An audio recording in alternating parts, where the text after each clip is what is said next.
E aí eu dou aula de medicina legal, dou aula de criminologia e de lei orgânica da polícia dentro dos isso cursos que eu queria saber. O que é lei orgânica da polícia? O policial civil, o policial militar, eles são funcionários públicos estaduais. Mas como tem uma série de especificidades da carreira, existe uma lei específica que regulamenta a relação dele com o Estado. Então é a lei que diz quando que eu pratico uma infração administrativa, quais são as vantagens do cargo, quais são os direitos e deveres, progressão na carreira. É chato pra caralho. Entendi. É bem mais... É chato. Legal é medicina legal. Lei orgânica é chato. Medicina legal? Medicina legal, é divertido. Isso é de investigação? Tá dentro da investigação. Eu trabalhei 5 anos no departamento de homicídios, trabalhei com local de crime e... Então, assim, uma pessoa foi morta, você chega lá e você precisa analisar o local, descobrir o que aconteceu, qual foi a arma que foi utilizada, quais são as lesões que aquela pessoa sofreu, né? Então a gente estuda tudo isso dentro de medicina legal. Toxicologia, traumatologia, asfixiologia, sexologia, tudo dentro da medicina legal. Entendi. É um misto de investigação com medicina, com direito. Ô, louco. Então, dá um exemplo. Por exemplo, rolou um crime, sei lá. Vou te dar vou dar um caso. Me dá um caso. Um caso legal. Então imagina que você chega num local de homicídio e você vê a vítima é um homem, ele tem uma corda em volta do pescoço e ele está preso no registro do banheiro. Sabe o registro do banheiro? Aquele negócio que fica lá em cima, né? Você fecha e tal. Então, aquilo normalmente é uma estrutura bem forte, às vezes as pessoas usam para se matar. Coloca lá a cordinha e tal e ele está lá naquela posição.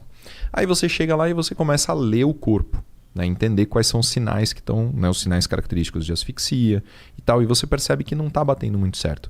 Porque, por exemplo, os livores cadavéricos, né, hoje, você, a Cris, a gente tem mais ou menos 6 litros de sangue circulando no corpo. Tá? E tem uma bomba, que é o coração, que está bombando esse sangue. Quando a gente morre, o coração para de bater. Então o sangue ele funciona, né, ele vai parar de circular por força da bomba, ele vai se depositar. Quando ele se deposita, ele forma essas manchas. E essas manchas têm uma relação com a forma como o corpo está. Então, a gente chega no local e a gente vê que as manchas, né, as hipóstases, não são compatíveis com a posição do cadáver. E aí você começa a entender, bom, então esse cara aqui, na verdade, ele estava caído no chão, né? Alguém pegou ele, pendurou e falou que foi um suicídio. Exato. Só pela mancha do corpo. Por um sinal cadavérico do corpo. Aí você vai pensar, bom, quando a pessoa morre asfixiada, ela tem algumas características no pescoço, ela tem, dependendo, né, do ponto do laço, vai ter equimoses no lado do pescoço que vão sinalizar que, né, ela ficou pendurada, vai ter fratura em alguns ossos, em outras coisas assim. Então você lê o corpo com o objetivo de descobrir se aquilo que está aparente é verdade. Né? Por exemplo, aquele caso da menina da Nardoni, né? Que, se eu não me engano, os pais alegaram que ela caiu da janela, né? E como que dá para descobrir se ela caiu ou foi empurrada, se Então, isso é um a pouco queda mais é muito difícil. parecida? É um pouco mais difícil de você ler o corpo e saber essa dinâmica. Mas eu não lembro se vocês lembram do caso da menina Sofia? A Sofia é uma menina de 4 anos que morreu asfixiada. O pai disse que ela tinha morrido com uma sacola na cabeça. Eu trabalhei na investigação desse caso, né? E quando eu cheguei, né, o que o pai falou? Ele falou que ele entrou no banho e que a menina tinha asfixiado, né, com uma sacola plástica. Acontece, existe. Isso é um acidente, né? Aqui a gente não criança tem nenhuma, brincar, né? a gente não tem nenhuma sacola plástica na mão, mas a sacola do supermercado ela é muito fininha e ela forma uma válvula na boca da criança, né? Quando ela expira, o ar sai e quando ela inspira, faz um decréscimo de pressão e o saco plástico vem em direção à boca e faz essa válvula e impede a respiração. Quando a gente chegou, eu cheguei no local de homicídio, né? O crime tinha, né? O fato tinha acabado de acontecer. A primeira coisa que eu fiz foi, né, pedir para o perito medir o saco plástico, medir a circunferência da cabeça.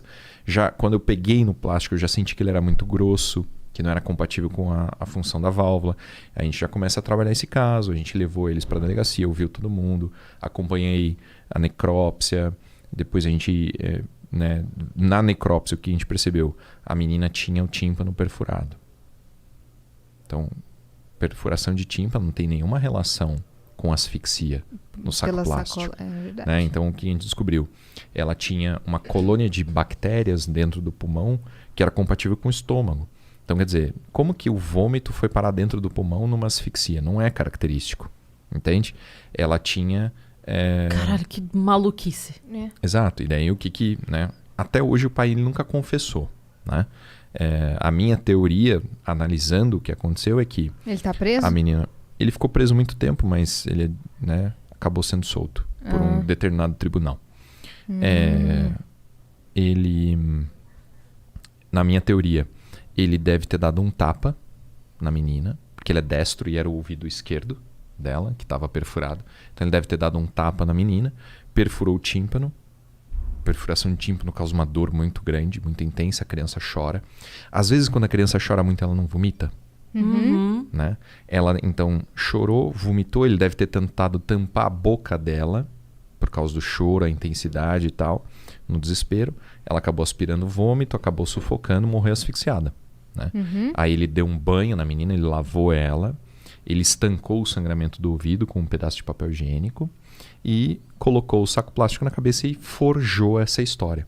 Então a importância da medicina legal é essa, é analisar a narrativa, analisar a vida real e ver se as coisas batem. Se não bater, algo está errado. A gente prendeu ele no dia do funeral da menina. No funeral da menina a gente saiu com ele preso. Né? Ficou preso... Mas como vocês puderam prendê-lo? Eu representei pela prisão preventiva, né? Temporária e depois a preventiva dele. Mas Não foi flagrante delito. Entendi. Mas aí você apresentou essa teoria... Isso, a gente ficou 3 dias sem dormir. A primeira vez que eu dormi foi no necrotério, esperando a necrópsia. A segunda vez que eu dormi nesses 3 dias foi no fórum, esperando o juiz da prisão. Caraca, meu. E você sempre quis seguir nessa profissão? Desde quando você era pequeno, você sempre A minha família é toda de militares, né? Então eu queria fazer algo nesse sentido, né? Eu queria ser funcionário público da área de segurança, né? E eu fiz faculdade de Direito. Então acabou que se apresentou. Eu nem sabia que existia polícia civil, que existia delegado e tal. Eu conheci um delegado de polícia no começo da faculdade. E aí vi, isso aí que eu quero fazer, né? Eu me formei em 2010, de dezembro de 2010, janeiro de 2011 comecei a estudar. Metade de 2011 teve concurso, aí passei e vim para São Paulo. Caraca, Você entrou muito jovem, né? 25 anos. Minha idade.